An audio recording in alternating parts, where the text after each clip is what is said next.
Before the recording even began, the courtroom was tense. It was day 12 of the hearings, and people had started treating. Journalists sipping cold coffee and sketch artists shading the same features during the daily sessions, which resemble a dreary ritual from fresh perspectives and legal experts making hushed forecasts that were hardly relevant anymore. But suddenly something shifted. Cassie's lawyer came up and spoke softly to the judge. "Your Honor, with the court's approval, we would, in order to provide a fresh piece of verified audio evidence." Judge Harmon paused and reviewed his eyewear, which the lawyer acknowledged wasn't mentioned in the pretrial disclosures. "Presented under seal following federal investigator assessment. It is directly related to the chronology," and the judge didn't immediately answer, instead leaning back as though the defense had already brought character references. He finally said, "But proceed," while weighing the weight of an unseen force, bearing down on the bench, cautiously. Even Diddy's lawyer appeared taken aback by a low rustle that swept through the gallery. Eyes frightened, they murmured into a phone, and then the speaker appeared. It was a tiny, modest, black equipment on a cart felt heavier than it actually was. More than the entire stack of binders, paperwork, and folders in that courtroom. With her hands folded tightly in her lap and her knuckles pallid from the strain, Cassie didn't even blink or glance at it. Her supporter sat up straight behind her, but the prosecutor remained silent. Play began, followed by a crackle, silence, and then the smooth, deep voice of duty. He was laughing idly, without realizing it, and with confidence, being recorded. But the room altered as a different speaker spoke out. Kelly was so obvious that the gallery gasped, and the court reporter even stopped her. Fingers over the keyboard. The discussion initially appeared uninteresting, but they were discussing cooperation during studio time, old tour tales, but with a change in tone. They began talking about control, discipline, keeping others in line, Diddy, and preventing them from believing they have a Kelly. You give them too much freedom, and that's where you lose them. The judge said, "You lose the edge, you have to keep them close, keep them scared." One juror's lips was covered by a hand that was obviously upset, but Cassie's eyes didn't. "Before we get further into it, the move wasn't only harmful, it was upsetting. Please remember to hit the bell button, like the video, and subscribe to our channel in order to watch this thrilling courtroom event. You won't ever see another shocking, truthful expose like this one again. Let's return to the story because what transpired next altered everything and didn't merely hush the courtroom." The audio went on, and the temperature in the courtroom dropped with each second that went by. It wasn't simply what was being spoken, and the way they spoke it was calm and assured, like two guys talking about they had practiced the business deal 100 times before, so there was no uncertainty or fear, just mastery over Kelly's voice. Came through once more, this time in a more subdued but unsettling manner. Keeping their family involved helps them reconsider you. Don't threaten them. Instead, tell them that duty chuckled that same unsettling laugh that, "Man, you've always been 2 steps ahead, which is why they never come for us," fear reverberated off the courthouse walls. People leaned in and others leaned back as the room echoed with cries of loyalty. One woman in the gallery started crying, but she wasn't sure why, as if she was trying to get away from what she was hearing. Cassie, yet she was aware of the sensation of power abuse. Her lawyer maintained one hand firmly on the desk and didn't flinch or cry. The only thing keeping her grounded at the time was the other gently touching her arm. Everything else had fallen into shock. Then, as the tape darkened, they began naming persons. Some of their names were bleeped. Diddy added that the other people weren't female artists' former helpers on tour. In response, R. Kelly said, "The one who kept asking questions and how they had to get her out before she talked. Same thing I did. With mine, moved to a new contract and kept the money coming in. But they don't communicate." When Judge Harmon shuffled in his chair, and Diddy's solicitors attempted to argue that this was hearsay and prejudice. However, the prosecutor produced a document, Your Honor, that shows that this tape has been confirmed and authenticated by 2. It was taken from a backup server that was confiscated by independent forensic audio specialists. The judge paused and examined the federal agent's chain of custody, which is completely intact. For the first time, Diddy appeared little, not only huddled, but also with his jaw had relaxed, and the charisma that had previously filled his silence had taken the place of arenas and boardrooms, and before the recording had finished, the next segment had everyone listening. Kelly remarked, "I keep a folder on every one of them, just in case you couldn't remember." Diddy responded, "That's smart blackmail insurance." That statement struck like a hammer. Never know who's going to flip. One juror paused typing and gently shook his head, seemingly attempting to make sense of the chaos that was unfolding in front of him. They were no longer only accusations. Rather, they were tactics, systems of silence, and ways of manipulation in accordance with protocol, and at last, 11 minutes and 47 seconds. The courtroom sat motionless like time as the audio cut out and no one spoke. Judge Harmon cleared his throat and refused to move, "So we'll take a quick." His speech sounded dry and rigid during playtime, as if he had also forgotten how to speak. For 11 minutes, Cassie remained seated and gazed down at the table, her eyelids gently blinking as though she were awakening from a nightmare that she was already certain was genuine, and he didn't tolerate it, did not consult his solicitors. Instead, he simply gazed at the speaker as though it had deceived him due to speak his own words without the need of headlines, attorneys, or a public relations team.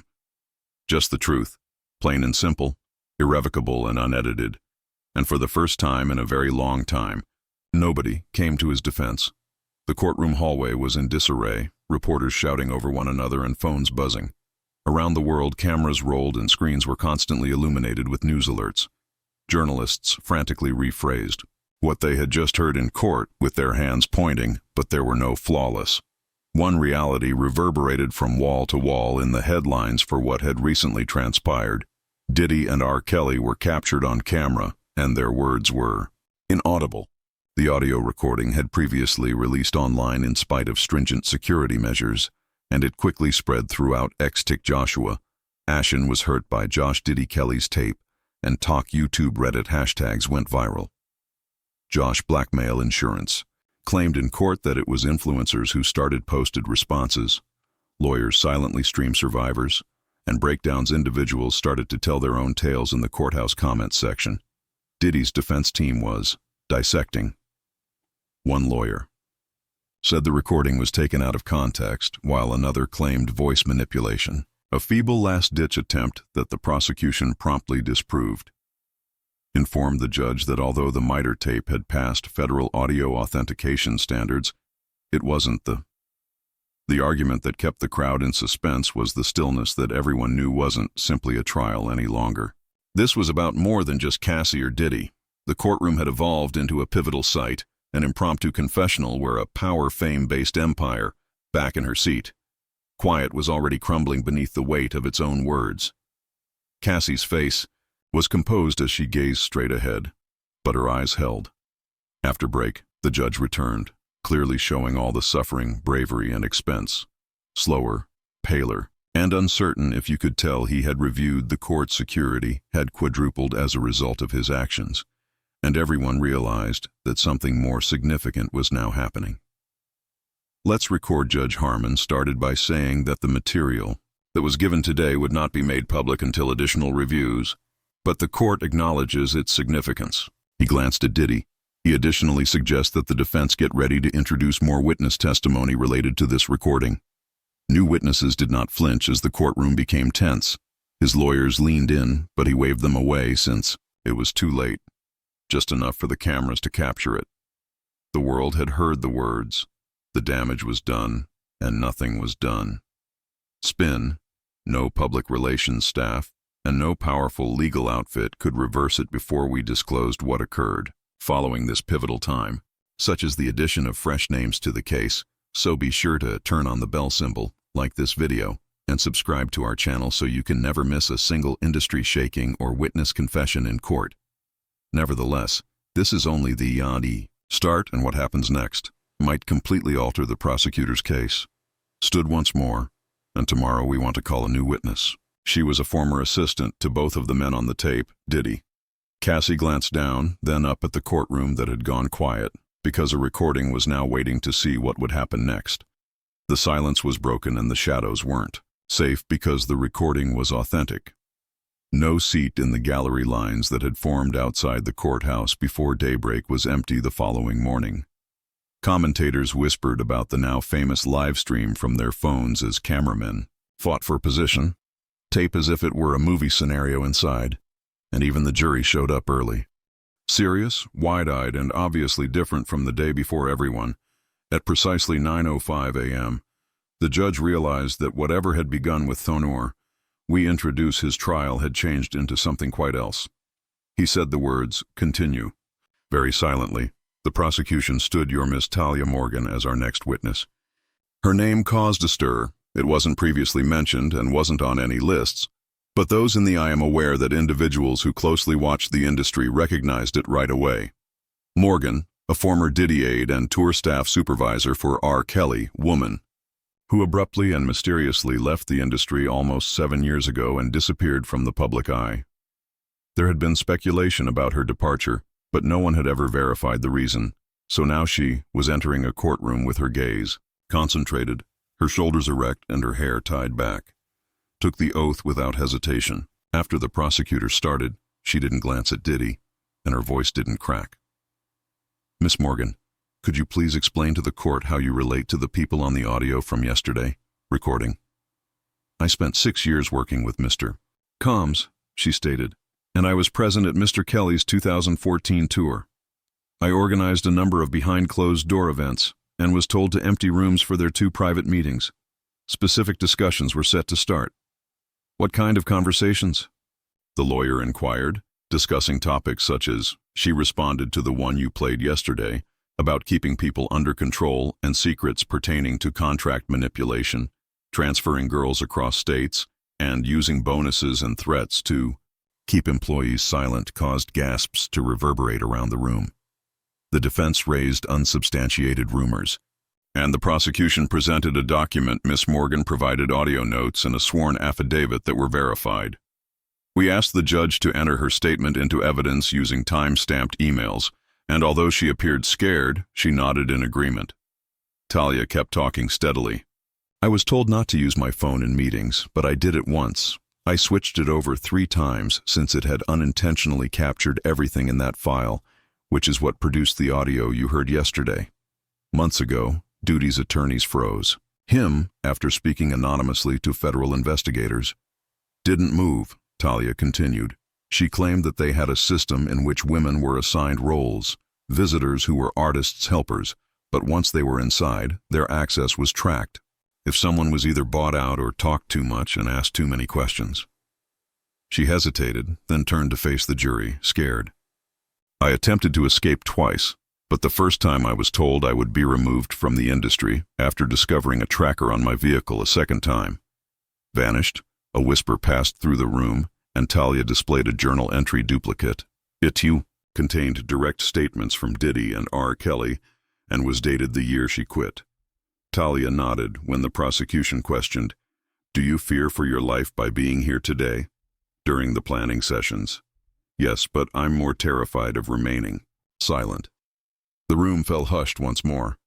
There were girls, and this one wasn't shocking. Rather, it was respectful. Talia's voice grew softer. "Younger than me, more intelligent than me, more courageous than me, and some of them never succeeded. I went out, and now I'm here because she must have been looking at someone." When Cassie and I first looked at each other, a silent, delicate connection formed between us that didn't require words. One based on survival and common experience. The court recessed shortly after. However, the gallery was motionless, as though nobody wanted to leave anything tangible behind. Occurred, not just testimony, not just proof, but the unadulterated, unvarnished truth, being heard at last in a space that had long silenced so many people, and as the judge didn't even rap the gavel when Talia left the stand. Instead, he simply. The courthouse was technically in recess as I watched her leave and let out a breath, but nobody was able to get out of their seat as soon as Talia Morgan stepped down from the stand. The atmosphere shifted, not with surprise or indignation, but with something distant. For the first time, more potent confirmation for many who had muttered in corridors and online forums, who had concealed behind burner accounts and usernames that had been sworn in. Talia didn't linger on. The record in front of a judge, a jury, and the entire world, walked right down the aisle while being escorted out of the room by high-security guards as if she were carrying evidence. Her remarks had pierced the air in her very presence since she was in many ways cloud of legal jargon and procedures, striking right at the case's emotional heart, survival and dread, the price of honesty. Cassie stayed motionless, gazing at the ground, but her quiet wasn't a loss. Rather, it was a focus. Her whole life had been examined and discussed. But she was no longer by herself in the back row after someone else verified what she had experienced. A woman had arrived to court every day, wearing a scarf and sunglasses. When she finally removed them, she wiped her eyes and got up, leaving slowly. Of the room, reporters would later learn that she had previously danced in the background for a tour Diddy had sponsored years earlier. She had never spoken in public before, but now she didn't need to. Two other women, who remained anonymous, followed her across the gallery. By the time the court started 45 minutes later, the unseen was no longer invisible. The room had changed entirely. What had started out as a celebrity trial had taken on a far harsher tone, and the atmosphere wasn't about rumors or demise any longer. Instead, it was about something being revealed layer by layer. The judge came back, but even his stance was less robotic. The judge is more cautious and understands the importance of today's testimony. While remaining composed, the speaker added, "It has become apparent that the scope of this case may exceed its original intent." The prosecutor stood and said, "We ask the court to grant us permission to submit a request to add more witnesses to the witness list. Due to the leaked recording, people have come forward." The defense objected, saying, "Your Honor, this is an attempt to transform a civil trial into a criminal witch hunt." But the judge didn't flinch. The court is compelled to pursue credible leads if further witnesses can be vetted and their relevance confirmed. The move will be examined. Diddy's lawyer sat down. Their vigor noticeably lessened, and Diddy, could look at them. His gaze were fixed on the table, fists clasped so tightly, his knuckles had turned white. He wasn't controlling the room anymore. The prosecutor went back to the jurors. "This case is no longer about celebrity or reputation. It's about a system, a structure founded on silence, fear, and total control. We don't just intend to win this case, we intend to pull that stress, system disintegration, and another resolution outside of the news. Talia Morgan has already broken her silence in court, and Diddy is likely to call more witnesses. Every network was on your R. Kelly connection trial, which is under federal review." The commentator had something to say, but for once the noise was enhancing rather than obscuring the reality. Federal agents were observed entering a sealed side door in the corridor while holding papers. There were no leaks or reporters. Routine that is deliberately measured and conducted within the courtroom as the session. For the first time in days, Cassie turned to face Diddy, but he was unable to do so because things had moved forever. She wasn't afraid anymore, and neither were the folks who were finally ready to talk. The courtroom no longer felt just heavy. Sharp, unshakable clarity was replacing the cautious questions and hushed whispers that had previously been present. This trial was no longer about dramatic headlines, celebrity damage control, or media hype. Concerning dealing with a sluggish, unrelenting storm that was being fueled by those who were never supposed to speak, yet were speaking. When the court reconvened, the prosecution stood up one by one. "Your Honor, we would like to introduce a new exhibit into evidence," stated the lead attorney. "Statement from a former worker whose identity and background have been revealed but who has opted to stay anonymous for safety, confirmed by federal officers." The judge arched an eyebrow, asking, "Was this person subpoenaed?" The prosecutor responded, "They were contacted, but following threats, and they refused to be publicly visible throughout the attempted monitoring, but their written affidavit and supporting documentation are being provided under protective status." There is a pause, followed by a nod. The lawyer started reading the statement, which was made by someone who had previously worked as a personal assistant, was employed especially to handle travel and visitor scheduling. Relationships for high-profile events. The lengthy but composed letter theatrics simply described the icy, painful things they discussed. Women were assured they would be meeting record executives at private gatherings, but they were instead led to quiet rooms. Contracts that are signed under duress and frequently while under the influence of drugs or alcohol contain legalese that is too complex to comprehend. Subtle threats made by someone close to Diddy, never by Diddy himself, NDA money and a burner phone were concealed in a drawer of an office desk, utilized simply as the courtroom listened in horrified silence as someone was ready to be dealt. Didn't respond, but his lawyers were clearly shaken. One scrawled wildly in a notepad, while the other gazed down at the table as if he was waiting for it to completely consume him, the former employee stated in the letter. Wrote, "After realizing that silence, I left after staying longer than I should have. Was survival rather than loyalty. Yet it cost me everything. And if my voice can assist dismantle what I helped build, then let it." No one moved, not even the judge, when the letter finished. He remained silent for a while before clearing his throat to allow the recording to reveal that he said the statement has been received and acknowledged. And then the prosecutor added, "The following twist. And additionally, Your Honor, we would like to inform the court that a parallel investigation has been formally started by the Department of Justice.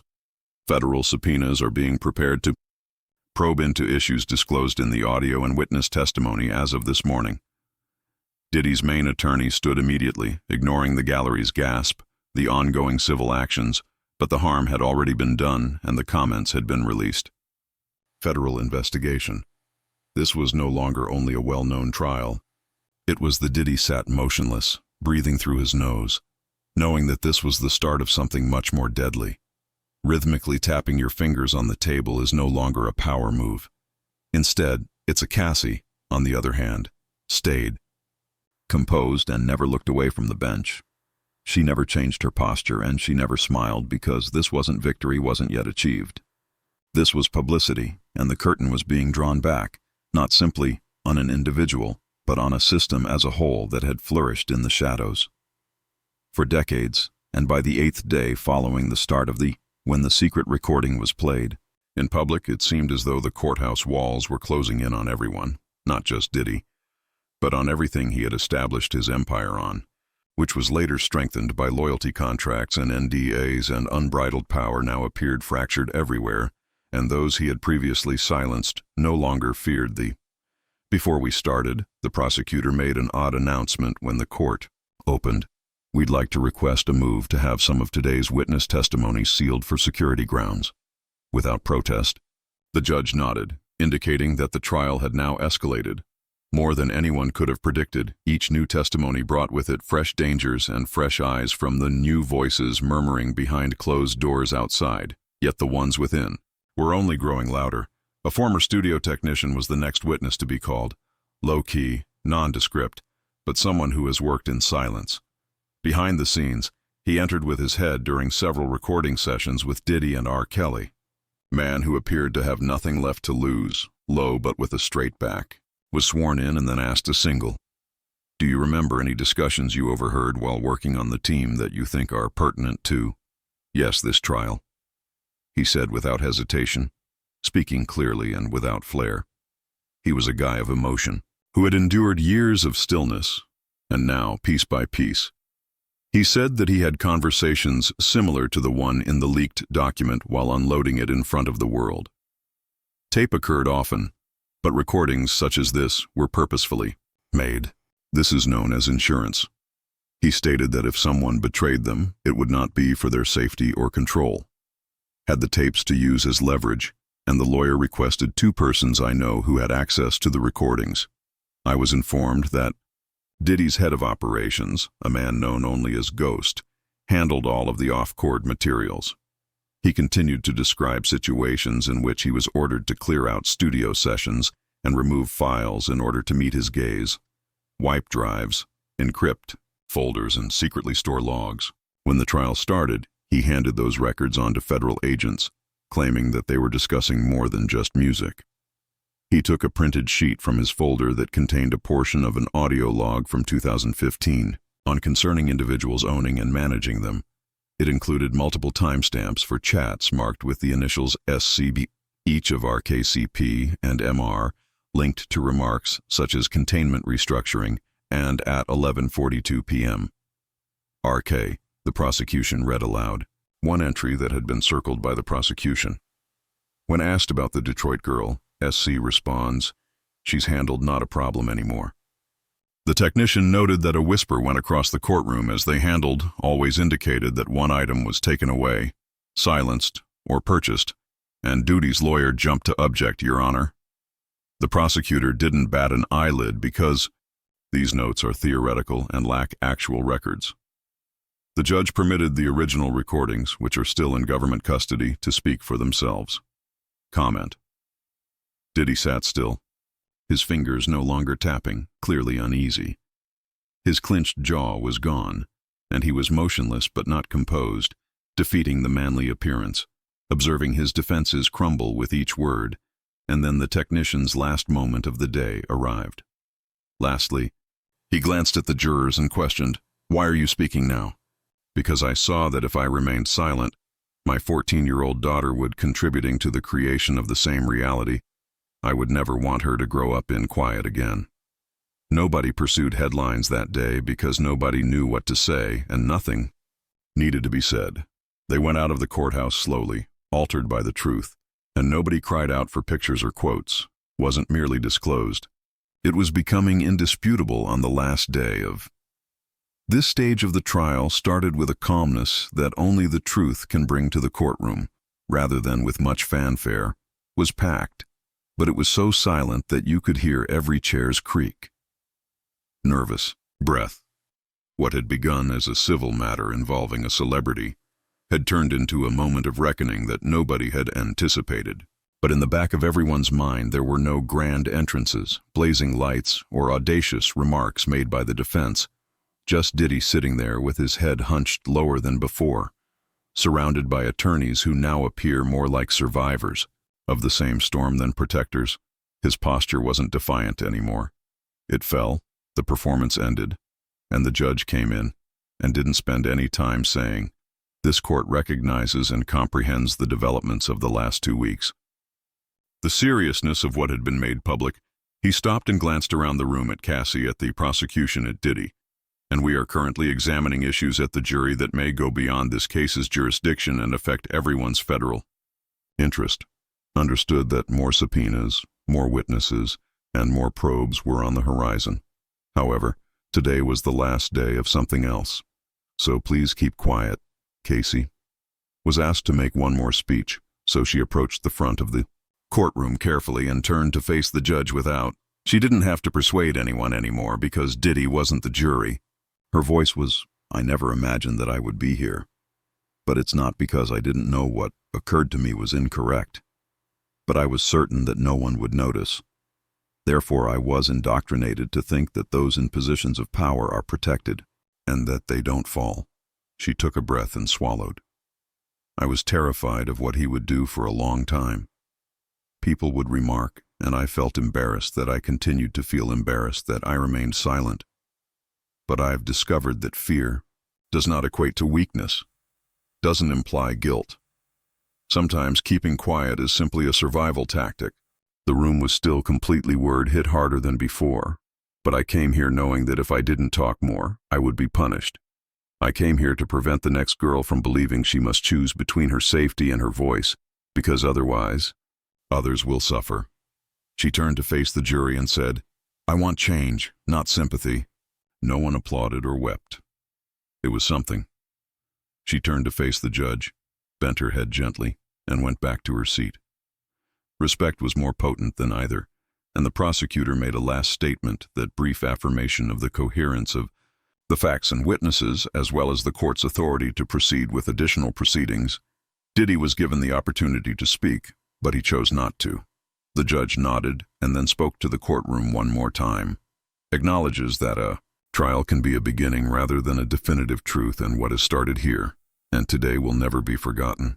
He then struck the gavel, yet the sound sounded more like something breaking and something else finally than it did like finality.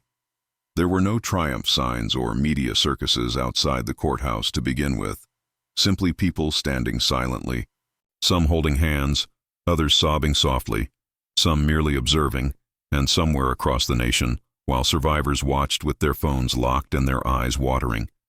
Additionally, they didn't feel isolated because the quiet wasn't simply put. It had been shattered, and the truth was eventually revealed from the fragments, increasing.